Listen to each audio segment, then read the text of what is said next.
वानर राज का बदला। पंचतंत्र कहानी।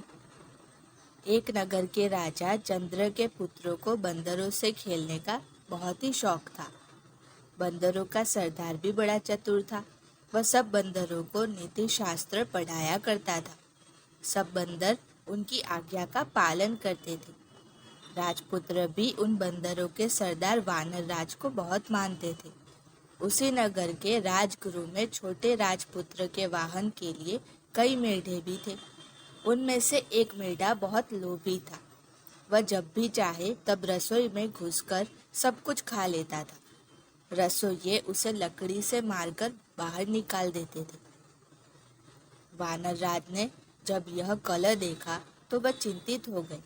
उन्होंने सोचा, यह कलह किसी दिन सारे बंदर समाज के नाश का कारण हो जाएगा।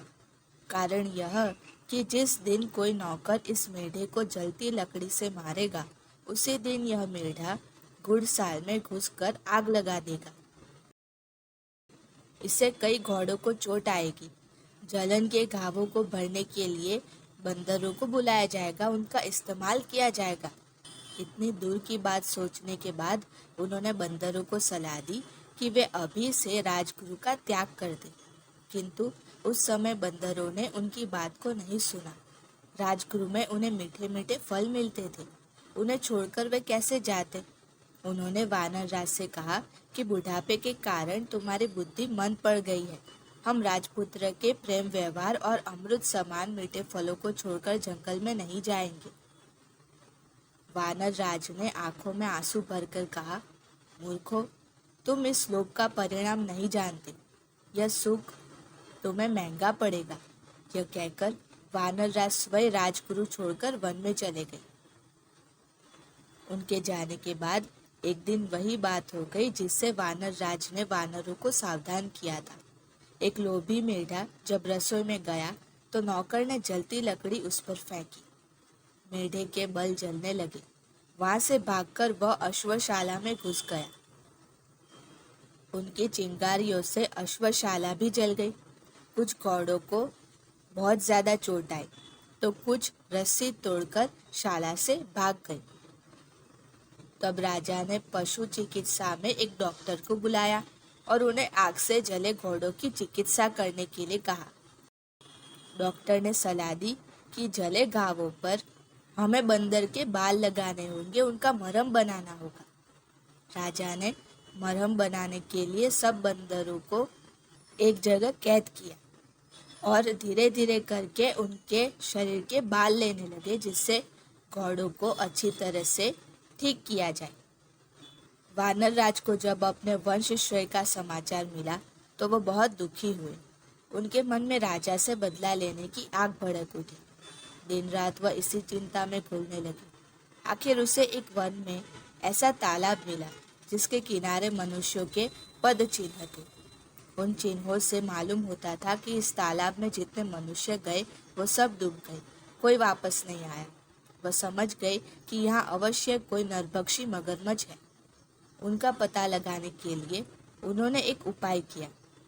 कमल नाल लेकर उसका एक सिरा उसने तालाब में डाला और दूसरे सिरे को मुख में लगाकर पानी पीना शुरू कर दिया। थोड़ी देर में उनके सामने ही तालाब में से एक कंठहार धारण किए हुए मगरमच्छ निकला। उन्होंने कहा, इस तालाब में पानी पीने के लिए आकर कोई वापस नहीं गया। तुमने कमलनाल द्वारा पानी पीने का उपाय करके विलक्षण बुद्धि का परिचय किया है। मैं तुम्हारी प्रतिभा पर प्रसन्न हूँ। तुम जो वर मांगोगे मैं दूंगा। कोई सा एक वर मांग लो। वानर राज ने पूछा, मगर राज, तुम्हारी भक्षण शक्ति कितनी है?